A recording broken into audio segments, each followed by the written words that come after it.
If God really exists, and if God is powerful enough to have caused us to exist, why doesn't he fix the problems of the world?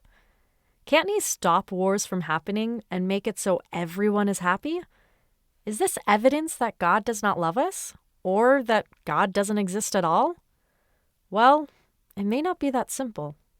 Let's imagine that you are God at the beginning of time. You are all-powerful and all-knowing, but alone.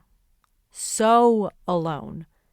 You desperately want something, anything, to share your love with. You could create a being and force it to receive your love, but it wouldn't feel real because you made it do that. You need it to choose you. And when it chooses to receive your love, you want it to receive all of it, not just a little bit of it. That means whatever we create needs to have free will to choose to receive our love, but also the understanding and maturity to receive all the love we have to give. The problem with this plan is that, by definition, a being of free will can't be controlled. And if we want to have maturity and understanding, it needs to develop that on its own. But it's the only way to create a relationship with someone that is truly fulfilling. So you could choose the safe, less fulfilling route, or take the big risk and give that being the highest level of lovability as possible, knowing full well that they could completely ignore the responsibility and block themselves from receiving any of your love.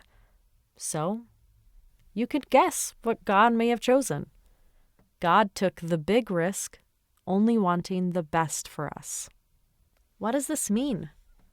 In order to give us the highest potential for love and fulfillment, God gave us the responsibility and freedom to grow ourselves. But what exactly are we growing? The main thing we are responsible for growing is our souls. By going through life and growing up in a family, we experience many chances to grow our soul and increase its capacity to give and receive love. And the more our soul grows, the more we can give and receive love from others and experience God's love through them. Okay, you might say, but what if we really screw things up? Can't the all-powerful God step in and fix things if this happens? Well, if God interfered with our free will at all, then it would forever cancel it out, meaning our free will would not be free will anymore, and the love we exchange wouldn't be real. It's like when you cheat at a board game, and then all of a sudden it's not fun anymore. However, outside of this free will rule, God does absolutely everything in his power to help us grow and succeed. God does just about 95% of the work, everything except the part that you have free will over. He created the universe, the planet you live on, made it so that everything else about your growth, including the growth and development of your body and your mind, happened completely automatically.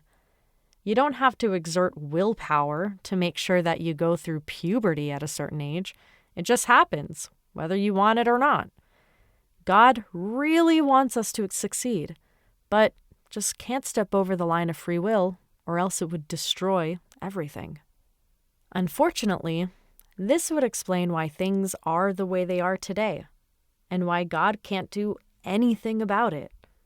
It's ironic that the very thing making people hate God is the thing God gave us because he loves us so much. We haven't even scratched the surface yet.